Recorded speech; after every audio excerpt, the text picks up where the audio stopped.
This is Christian again speaking. I am part of Ifm Tv, and today we will have our first session of Ifm Talk.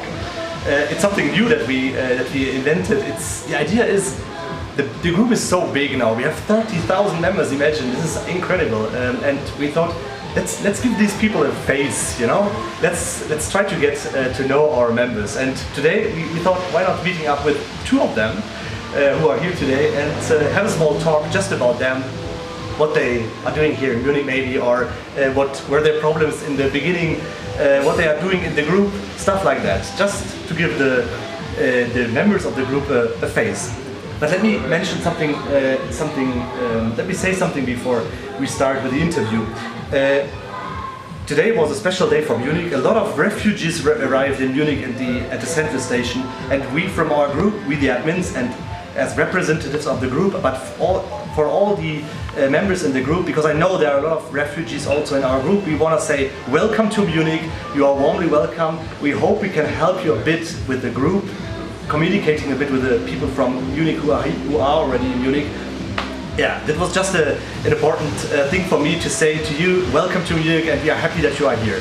So, okay, let's get to let's start with the interview. Today we have here, I have to check the names again because I have a very bad memory in names. I'm so sorry for that. So we have Akile, right? Pronunciation?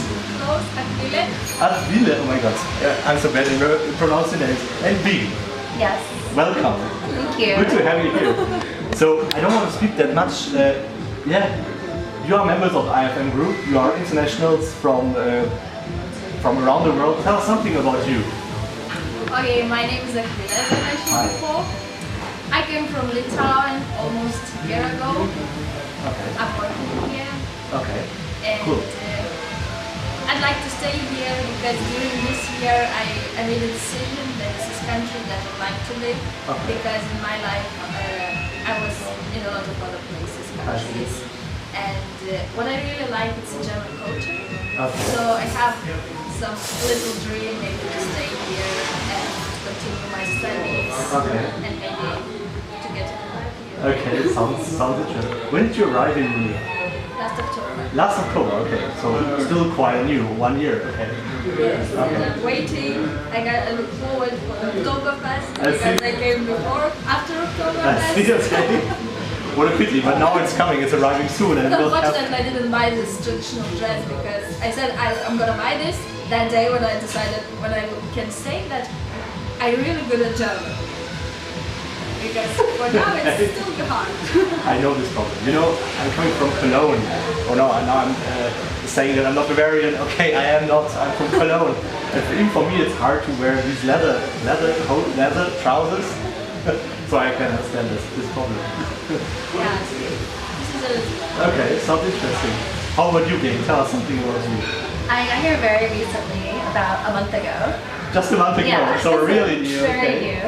I love it. It's fantastic. What do you like about Munich? When you say you love it, what is your... Sure.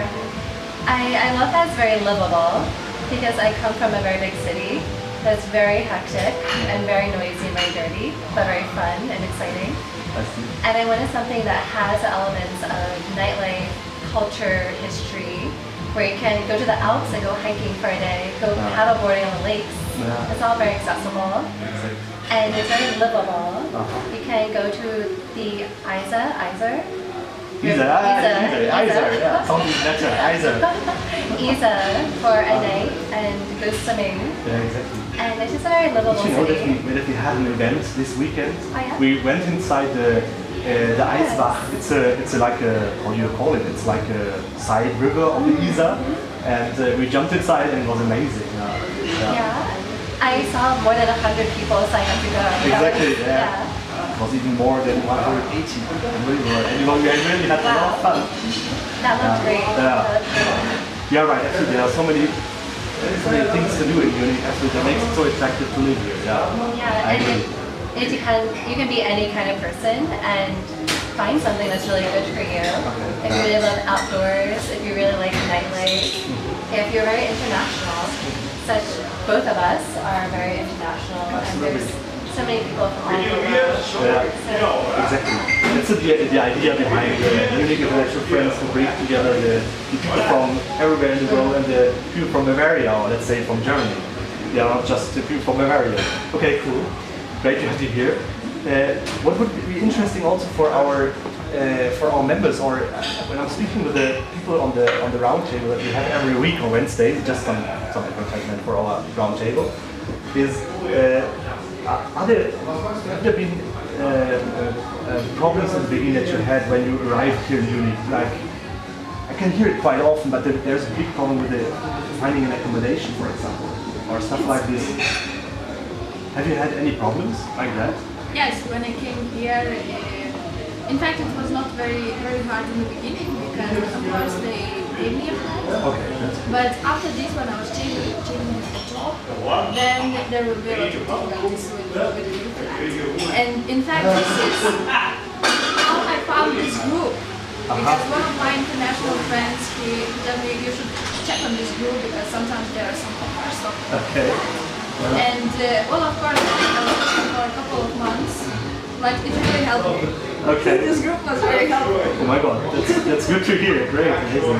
Yes, but of course there are some other problems, like there's still a little discrimination of people in the beginning, but maybe not mostly from real Germans, but from the same people who came from other countries. I see. Like when you go to some institutions, if there are working people also from other countries, they obviously they will be here for a long. Yeah. But there is little discrimination. Like they offer you to find a translator who can translate because they don't want to speak English. Okay. They understand everything, but they don't want to speak. I see. Okay. And I don't know of this angry why they're so. Yeah, I see. Okay, interesting to hear that. Yeah. What about you, Bing? Have you had any problems in the beginning, or was it just very easy for you? I think adjusting to any new city, any new culture is definitely very difficult for most people. Sure, absolutely. Because especially in the first month, you're juggling so many different things. So depending on if you're working or not, as a student, figuring that out, housing, figuring out a SIM card, how to have self-service. Yeah, you're right. The subway systems in Germany, in Munich, are very interesting. In That sounds good. It's interesting, okay. There's many different levels. Yeah. There's many things to understand about how to buy your tickets on the public transport. And how do you make friends on a Saturday night? Where do you find people? And to all the different interests that you have, like you go to biking, all these different things, how do you figure it out? And the first thing I did, and I'm not getting paid to say any of this, this is completely genuine. The first thing I did was go on Facebook and look up Munich International. And this group was one that popped up first, and so active. Okay. So I just started posting things such as, which SIM card do I get? Oh really? I haven't read this post. Interesting. Have you had any answers? Yeah. Okay. Yeah. It's people respond immediately, and then people start building on top of each other. So I thought it was really helpful, and we got to an answer pretty quickly of all the different options. Okay. I wanted to figure out where to take ballet classes, and got a lot of responses for that. It really helped with housing as well, especially since we're all about around the same age-ish. We're the same generation at least.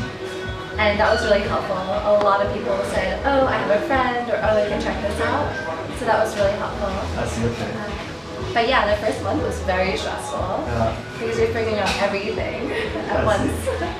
And this group really helped me. Okay, cool. While we're talking about the group, do you have any ideas, or do you have any ideas how to improve the group, or do you have ideas how we could extend our offerings for the members? Maybe like, I don't know, I heard about some sport events. Would be great, because obviously this is something that's still missing in the group. Don't you think so? Yes, but it's very big virtual interest in it, because I already tried. Ah, really? Yes. You created an event? Yes, I created an event. I created a separated group of the sport lovers community. And of course, I really, from this interest, I thought that it can be really very interesting and active thing. But in fact, in the reality, it's a little bit difficult. Like for virtual members, I have 200, and when I really make an event, there's only 6 people. Yeah, sure.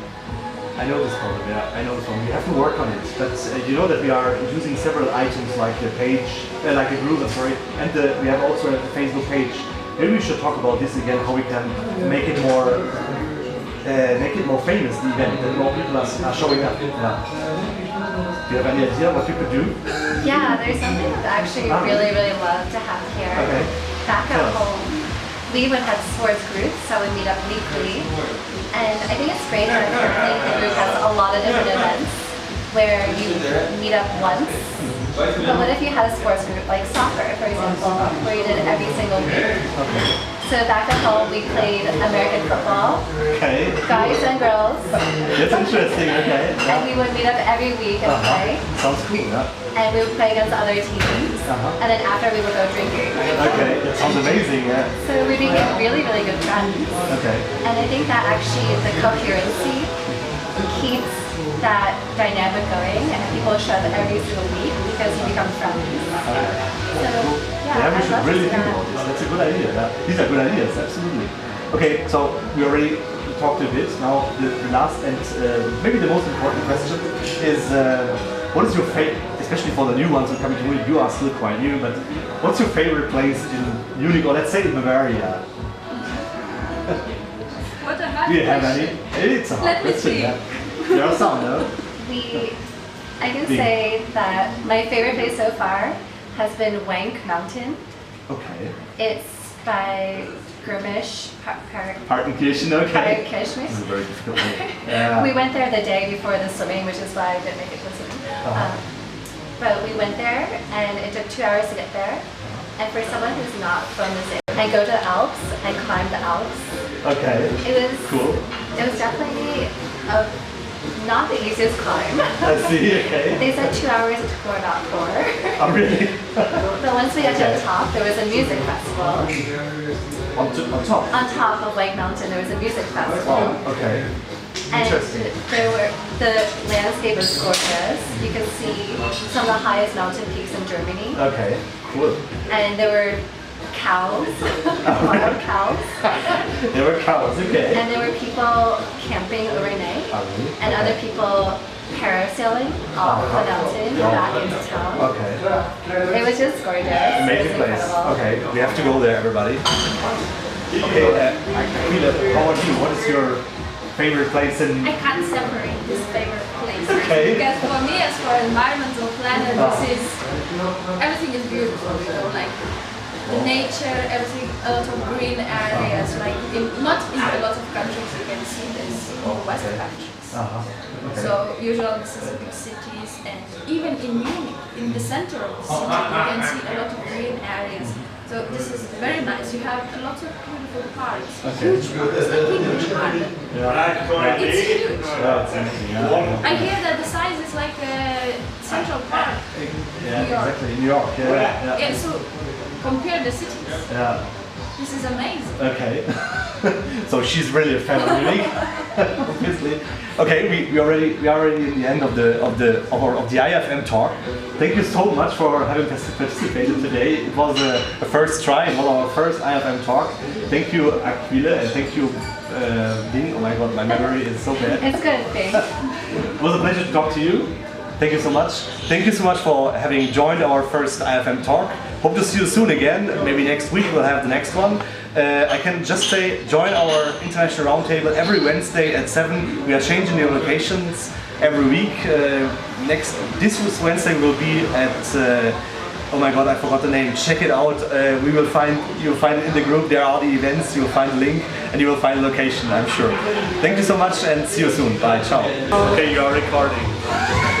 Yeah, it's about. You know, we ask ourselves how it's possible to give the IFM community, which is very big, we have 30,000 members, to give them a face, you know? There are so many members in the group, and yeah, why not showing who are the members of IFM? And so we said, why not having an interview with some of them, and